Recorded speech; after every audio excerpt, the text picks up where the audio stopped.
Hey, what's up, everybody? I guess this thing is just on. I hit the button and it just comes on. Hold on, let me turn the radio down.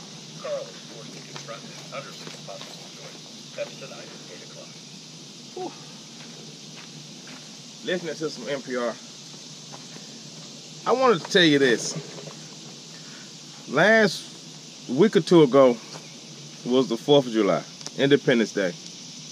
I took some time off a week or two before that, and I'm just firing up the grill. It's around 9 in the morning, and I'm just reflecting on the 4th of July, Independence Day, and the celebration, and I hope everybody had a good time.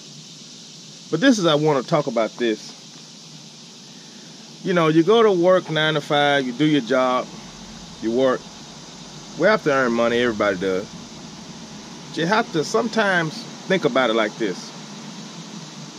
As I was celebrating the 4th of July and I was looking at everybody else celebrating, I thought to myself, dude, really? I celebrate the 4th of July. That feeling that everybody gets on the 4th of July, I have that same feeling, like, not every day, but every other day.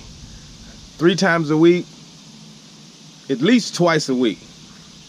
That feeling that you felt on the 4th of July, that I felt as well, which is extremely special to me, even more so than just the regular days, but that feeling, I have it just about every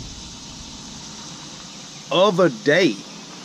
I grill out about every other day, at least once a week, at least twice a week. I don't know, it's so random, but it's like, those of you watching this channel know, this lifestyle is basically a permanent, semi-permanent vacation. You're always on vacation.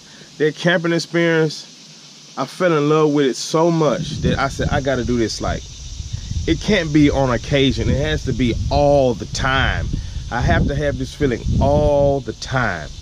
That celebration, that 4th of July feeling all the time, all throughout the year, as much as possible. The easiest way to do that is to create a whole lifestyle about it. I know some people can't get their head around it, and it's not for you if you can't. But for those that can, man, the water is nice. I can't say that enough. Dude, I don't have money, bunch of money. You don't have to have a lot of money. You just have to have some money and some smarts about yourself. You have to set yourself up for it. You know those steps. We've went over those steps many times. We'll keep going over for you new guys and for you guys that's seniors. And you know, I'm a newbie to this technically still. You got guys that's 30 years into this. You know, you got guys that's 20, 10, 15. I'm nowhere near that, you know. But the time that I have, man, there's no other way for me. This has got to progress and continue on, and it just gets better and better and better. You know what I mean? I don't know, a lot of you sitting down watching and all that kind of stuff, or you know, you know everything that we have going out here. But I got the grill smoking. Tomorrow I might not. It depends on how I feel, but it's at my whim, you know. And I'm gonna kick back and I'm gonna eat and listen to some public radio. It seems to be I don't have no satellite radio or nothing, but I got a pretty good radio. I invested in a good radio that can pick up a lot of stations throughout the area, throughout the different states and cities and all that. So I pretty much can pick up public radio almost everywhere. It seems to be the one that's consistent. So I tend to lean towards public radio because it's national, it's nationwide. I just find the channels and I can normally find it pretty quick. But the dilemma of mine, I just want to talk about that, about having a celebration and going on a permanent vacation. Man, you can do it. If that sounds good to you, you know, it sounds good to me. It sounded good to me 24 months ago, a little over 24 months ago. I don't know, maybe 26 or 27 months ago. I don't know how long it's been. It sounded good to me, and I've chased it ever since. And look how far I've came. You know, I used to sit back. I remember, I'm gonna go over this again. I can't go over this enough. I've been talking 4 minutes with this new GoPro. Thanks to my daughter, Melanin Unicorn. Thank you so much. Great daughter. But 24 months ago, let's just say 20, let's say 27 months ago. Let's say 28 months ago. I sat at my office chair on the weekend, Saturday and Sunday. Worked 7 days a week. I sat at my office chair, staring at my computer screen, and I stare out the window. I had a beautiful view of the parking lot. I stare out the window, and I was just looking. And oftentimes when I work weekends, it's because I didn't get enough done during the week, so it carried over to the weekends, you know. And it was just a way that position worked. And man, I just debated. Didn't really know where I was going. I knew I worked, and you know, I did my thing before that, and I, you know, had to, you know, get out and you do your office deal and you do your job, your 9 to 5 or whatever you call it. And that's what you were supposed to do. You paid your rent, you did your 9 to 5, and you know, you did what you were trained to do in traditional living. And you know, every now and then you went on vacation, every now and then you took a break, you know. So that's what I did. But as I said, those weekends, and I spent many weekends at my office. I mean, not my office, their office, at my desk on the computer. I sat there every weekend, and it drove me crazy. It drove me nuts. I knew there was something more than the occasional outing. Even if I did it every weekend, I did that. You know, you go to work Monday through Friday every weekend. That's enough for some people, but it wasn't enough for me. Life is short. Every second counts. Every minute of the day. Time is not your friend. It's working against you every minute of the day, every second of every hour, 365 days a year. Time does not take a break. When you are sleeping, time is working against you. You don't have time. You gotta push. Time is not your friend. Time is not on your side. Time is your enemy. You look at it, time is not helping you. You know, you don't have it. You gotta push. You gotta rush. You know, don't rush stupidly, but you gotta move. You gotta move fast. You gotta hit the ground running every day. So, and I told this story before, but some people might not have heard it. Charcoal's almost ready. I gotta go get that meat on. But I sat in that job in uniform. Oh man, it was a mess. I mean, it was what I was supposed to do, but I remember the long days. Going into the break room, getting a snack, microwave, eating chips, drinks, whatever, all that stuff that you do with a 9 to 5. And I told myself it's got to be a better way.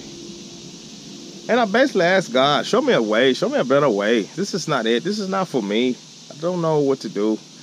And as I scrolled, just scrolling online, on YouTube actually, watching entertainment stuff. I watched a lot of entertainment just to pass the time. Killing time. Never kill time. Time is important. Don't kill it. You need it. Use it. Enjoy it. Because one day it's going to run out. You don't want to be killing time. I heard some guys say they kill time. I'm like, man, you guys don't know how precious time is. Something that you have very limited quantity of. So, the very first van travel, I knew about RVs. I knew I loved camping. I knew about RVing.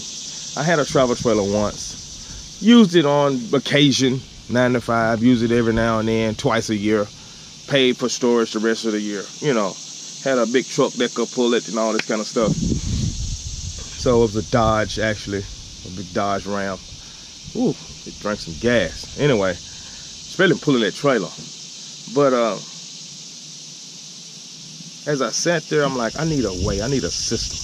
I have limited funds. I need a system. I need a way to do all this at once. And it didn't dawn on me how to do it. So I'm scrolling, and this guy, Don Carpenter, pops up on my screen, YouTube, and it said, "Living in a Van in Style." That's what the title said. it said, giving it to the man or something like that. So I'm like, let me click on this. So I clicked on it. It was this guy. He was all excited. I think he was a tour bus driver. And I call him the Great Don Carpenter because he's the one that inspired me to look into this. And he had this van, and he had this beautiful automobile, and that he saved up money when he was in the van. He traveled from place to place. And I don't think he really traveled from place to place. I don't really know. He didn't really go into that. He just mainly discussed being in style and all this kind of stuff. And he kind of inspired me from that point to look deeper. So as I looked deeper, I saw the travelers, the travelers that I really patterned my lifestyle behind, or more so than just a 9-to-5 in the van. That's one thing. You got that option, but travel was my thing. And as I looked into these travelers, man, it was a bunch of them. It was just a lot of them. Some were in RVs, some were full-time. And I knew I had seen retired people travel and buy these RVs with their retirement money. And so I'm thinking to myself, if you have the money, you can expedite that. You can buy that rig, set your lifestyle up for travel, and you can do that on a regular basis. You don't have to be a retiree or even an older person. You could do this at any age if you have the concept, you have the mindset and the ability and put the right steps in place to do it. So that's what I did. So now my life, there's no too much misery. There's not too much worry. It's just vacation all the freaking time. I'm on a semi-permanent vacation. You could call it a permanent vacation if you want to, but every now and then I have to go, do what I gotta do. But for the most part, there you go. For the most part, I'm on permanent vacation. Come on, y'all. Y'all can do it too. If you're 20 years old, if you're 19, if you're, I don't know, 19 is kind of young. I don't know. You need a little more life experience. You might can do it. I don't know. Being very open-minded and listen to the older people that's been out there doing it. You don't want to get out there and destroy your whole dream of it. So I'm gonna start at 21. If you're 21, all the way up to whatever age, 85, I don't know. But anywhere in there, the water's nice, man. You set yourself up. You don't have to do it all at once. It took me a long time to establish the information required. It took me a long time to establish the knowledge required. I own a GoPro now. I didn't own any of this sitting in that office desk. I was driving a car, mid-sized car. I had already gotten rid of my truck and my trailer. So, all this came about later on. And, man, the van's nice. I got solar, man. I got a DC Dometic fridge. Got my roto-molded cooler. I got all kind of trinkets. This thing's got screen windows, bed, sink, pump, running faucets. My battery storage could be better, but, soon it'll be a generator on board. This thing's nice, man. You can do it. It might take you a little bit at a time. You might not do it. If you're able to do it all at once, then do it all at once. But I did it little by little. One step at a time. Y'all follow my journey. Y'all know what I did. But anyway, I'm going to get this meat on and get back to my vacation. Then I'll do it again the day after tomorrow. I'll do it again the day after. And I'll just keep doing it. I've been doing it. It's how I do. This is what I do. And you can do it too. It's just a little inspirational video. I felt like getting it off my chest, The charcoal's going to burn out. Oh, I got more. No problem. But anyway, this is Rod on the road signing off. God bless America. Share this video. YouTube done some weird stuff. I need you to share this video. It's the only way we get more subscribers so we can grow. I'm planning on a link to PayPal. I did it once before, and I meant to keep it up, but for y'all that want to contribute, because gas is not free, and to continue doing these videos, by the grace of God, I've been blessed to not ask for much at all. I really don't ask for things. I say, if you want to contribute, feel free to do so. And if I can help you along the way in anything, that I have to offer, I will be so gracious to help. You know what I mean? And I would do that probably anyway, no problem. But I've acquired the knowledge and this expertise, and over the months, that I really would appreciate any contribution that you would have for me to continue this content that I enjoy doing. I would do it anyway. I can't lie. I would try to do it, and it's been no problem so far. But I felt that that needed to be said. Okay, this is Ride on the Road signing on. Like and share this video. Share. Please share it. I am please saying share it. God bless America, and we'll see you next time, YouTube. Peace. You know what? I got a video coming up before y'all go. I got some, and I'll be going live too. I went live for the first time about 2 weeks ago. I'm gonna go live again. I don't know about, what I'll do, I'll announce it on Facebook. Then about an hour to 2 or 3 hours later, I'll say the time. I'll let everybody know a few hours ahead of time before I go live. And I'll go live and we'll just talk and we'll just bump elbows and just interact like that. And I'll really appreciate you coming on it live with me. But I got a busted window, and I'm gonna hit on that. It's not repaired, but if you're out here long enough, you're gonna have road damages. Just the way it is. This van got big windows, so I'm gonna show that window before I repair it or whatever I'm gonna do to it. All right, this God bless. Oh, this Ride on the Road. God bless America. Like and subscribe to this video, and we will see you next time, YouTube. Peace. I don't know how to turn this thing off.